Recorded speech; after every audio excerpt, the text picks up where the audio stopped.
Ita-top speed natin yung ADV 160.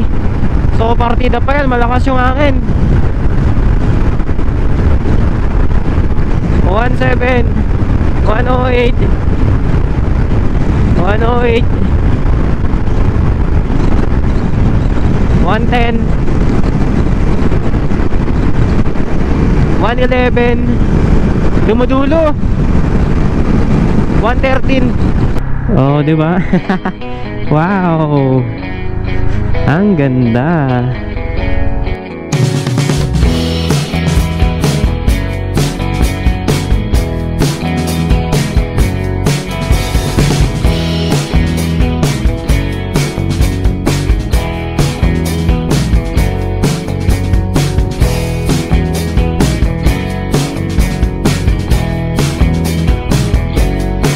So mga ka-Phantom, nandito na kami ngayon sa Pansineria ng Zane dito sa Kabagan. And dito muna kami magpapalipas ng oras kasi yung panahon ayan, umaambon na.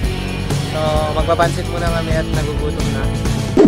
Mga ka-Phantom, na-reach na natin ang 10,000 subscribers. At sana tulungan nyo akong ma-reach ang 11,000 subscribers. Sa mga hindi pa nakasubscribe sa aking YouTube channel, please subscribe and don't forget to hit the notification bell para lagi kang updated sa aking latest videos. So mga ka-Phantom, babiyahe tayo ngayon papuntang Santa Maria Bridge ng Isabela. Gamit niya yung ating Click 125 and tayo naman yung gagamit sa kanyang ADV. Alright, so let's go. Yung route natin ay Magvia and Relay tayo. And mag-ikot kami kapag nakarating kami sa Santa Maria Isabela, papasok kami ng Kabagan. And doon na rin kami kakain mamaya. Then after nun, dito na kami sa Via Namabalan, papasok ng Tugigaraw. Para at least iikot kami from Tugigaraw to Santa Maria to Tugigaraw. Last na ride natin sa Tabok ay ganito yung panahon. So ngayon, ganito ulit. Lagi na lang kapag naglalong distance yung panahon parang ayaw makisama sa atin. So ngayong araw, matetest natin yung kakayahan nitong motor na ito. Susulitin natin itong pagkakataon na to na maidadrive natin itong ADV 160. So yung average kilometer per liter niya is naglalaro ng 36.4 pagka ganitong city ride. So mamaya check natin kung tataas siya ng 40. Magkaiba kasi yung driving style pagdating dito sa city. Pahinto-hinto, tapos mamaya arangkada na naman. Kapag ka long distance kasi bibihira ka lang mag-release ng throttle. Dito kasi kapag ka traffic release ka ng release ng throttle, parang yan, aarangkada na naman. Ang ganda ng kulay ng NMAX. Pinang-customize niya yung kulay niya. Tapos naka-lowered. And eto, naka-pipe. Ano yung pipe niya? Naka-JVT. Anong kulay ba yan? May pagka-green, parang yellow-green. Mas dark siya sa yellow-green. Alright, Buntun Bridge. Ang hindi nawawala kapag magbibiyahe ka, pupunta ka ng Isabela or Piat. So yung oras natin ay 1:10 ng hapon. Napakaginaw ng paligid. Parang hindi alauna. Parang madaling araw lang.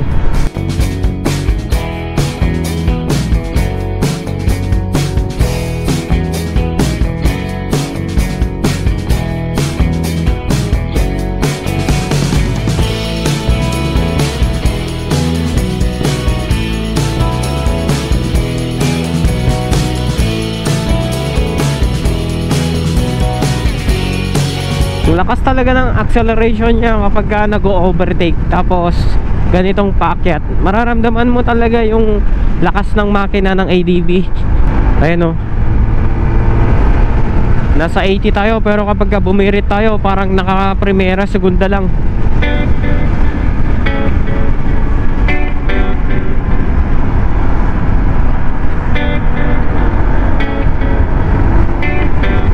Uy, astig.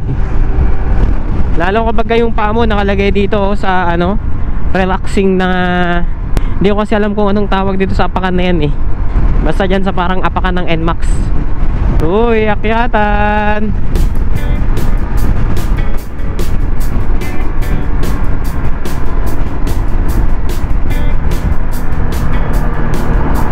Madaming bitak-bitak na daan dito. Kapag ka nadadaan tayo, maganda yung play ng shock nya. Same din sa harapan. Balance na balance. Nung nakaraang review kasi natin dito sa kanyang motor mga ka-Phantom, hindi ko alam bakit parang na-mute yung ating video. So compare sa click natin na kapag nag-upload tayo, may mga nanonood na. Pero syempre madami ring viewers ang ADV 160. Siguro may mali lang dun sa title natin. And ngayon babawi tayo sa video natin yon para at least yung mga ibang nakapanood ng video natin noon na sinasabi natin na content natin itong ATV, hindi nila napanood. Eto, gagawa natin ng panibagong video. Ang sarap sa pakiramdam. Uy! Solid!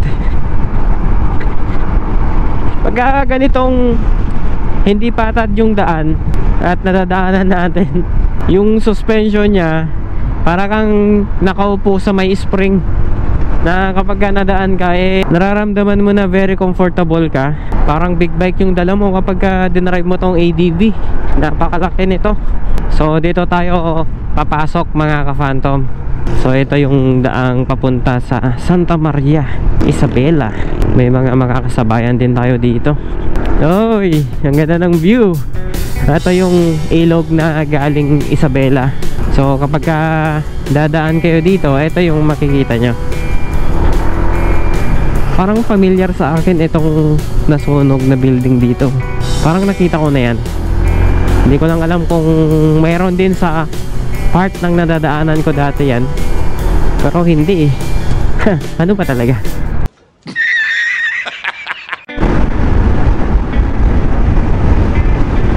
Ang ganda pala ng daanan nila dito. Napaka-straight.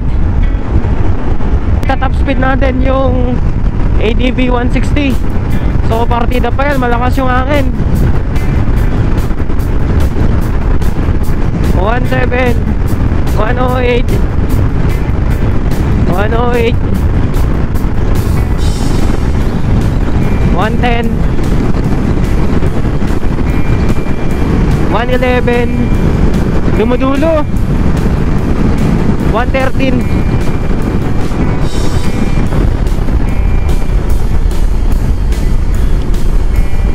Dumudulo yung ATV.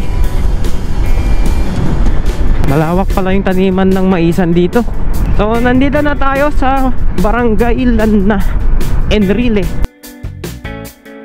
So yung mga ibang mais dito malapit na mamunga, pero may mga maliliit pang mga mais na patubo pa lang. Ayan o, yung mais nila may bunga na. Kapag nandito makikita mo yung part ng Isabela dyan So dyan tayo mamaya dadaan. Iikot tayo from Santa Maria to Tuguegarao tayo. Dadaan tayo ng Namabalan. First time naming dumaan dito. Kasama ko yung aking bilas. So nandun siya sa likod. Gamit niya yung ating Click 125. Madami din palang mga bahay-bahay dito. Akala ko yung dadaanan natin dito puro ano lang, puro taniman ng mais. Lagi kong nakikita yan Kamusta ka? Babakan, Turingan. Halos lahat dito sa buong kanto ng Enrile may nakikita kang ganun. Kamusta ka? Tapos may thumbs up. May konting rough road dito sa dinadaanan natin. Ayan Pero kayang-kaya ng ADB yan. Yung nadaanan natin kanina doon puro maisan. So ito naman nagbibilad sila ng palay. Mukhang mauulanan yung naibilad nila dito yan si kuya nagwawalis. So mga ka-Phantom, nandito na tayo sa Santa Maria Isabela. At medyo malapit-lapit na tayo sa bridge ng Santa Maria. Uy, eto na mga ka-Phantom, nakita na natin ang Santa Maria Bridge. Ang ganda. Para kang nasa London kapag dumaan ka dito. Eto na, finally. Madadaanan na natin. Uy, solid.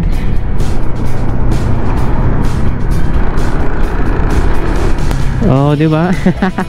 Wow! Ang ganda! I-feel natin ang Santa Maria.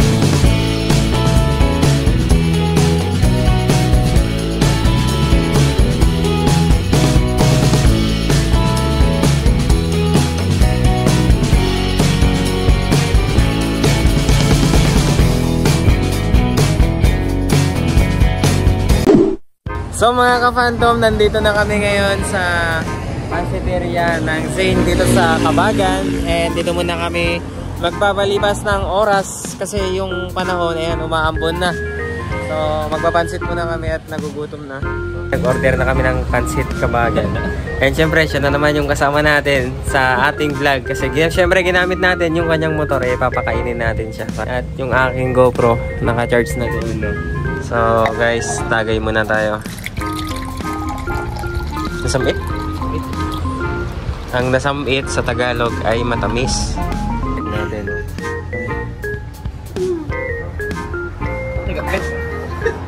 Matamis nga. So mga ka-Phantom, eto na ang pansit Kabagan. Ay, solid. Alright, so kain muna tayo guys.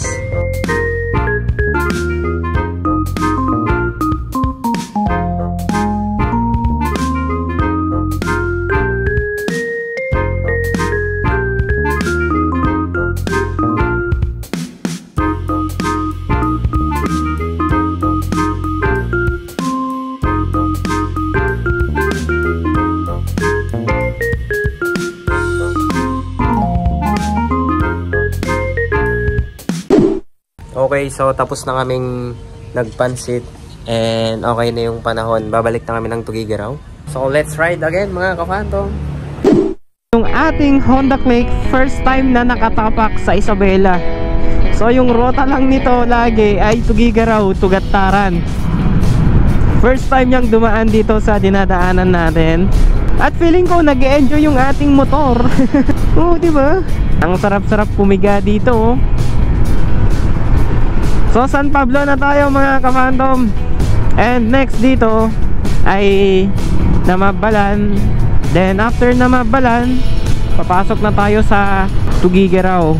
Actually yung Namabalan, parte pa rin ng Tugigaraw yan, pero boundary kasi ng San Pablo.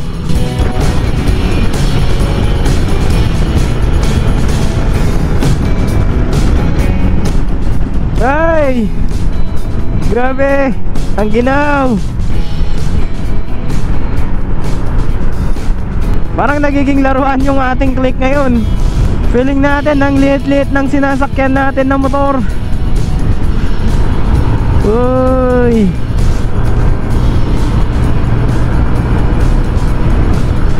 Maganda pala yung daanan dito.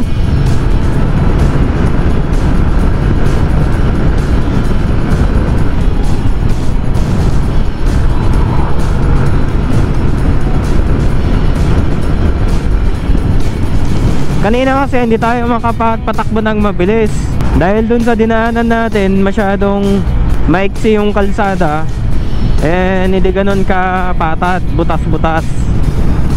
Siguro mga 30 minutes nasa Tugigaraw na tayo. Ramdam na ramdam talaga natin yung hangin na sumasalubong.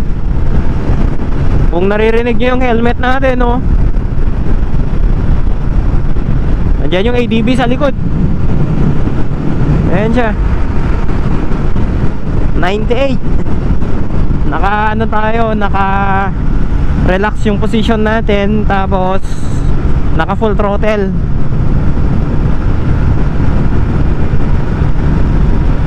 Ayan, palusong. 104, 105. Malakas sumigop ng gasolina yung motor natin kasi sinasalubong natin yung malakas na hangin. So bali guys, nandito na kami ngayon sa Namabalan at ayan na ang Tugigaraw. Eto ang ating motor na dinala sa Santa Maria. And masaya tayo mga ka-Phantom na kahit papano nakapag short ride tayo. And syempre hindi lang naman tayo, pati yung mga viewers natin nag-e-enjoy din sila sa ginawa nating content for today. So yun lamang mga ka-Phantom, sa mga hindi pa nakasubscribe sa aking YouTube channel, please subscribe and don't forget to hit the notification bell para lagi kang updated sa aking latest videos.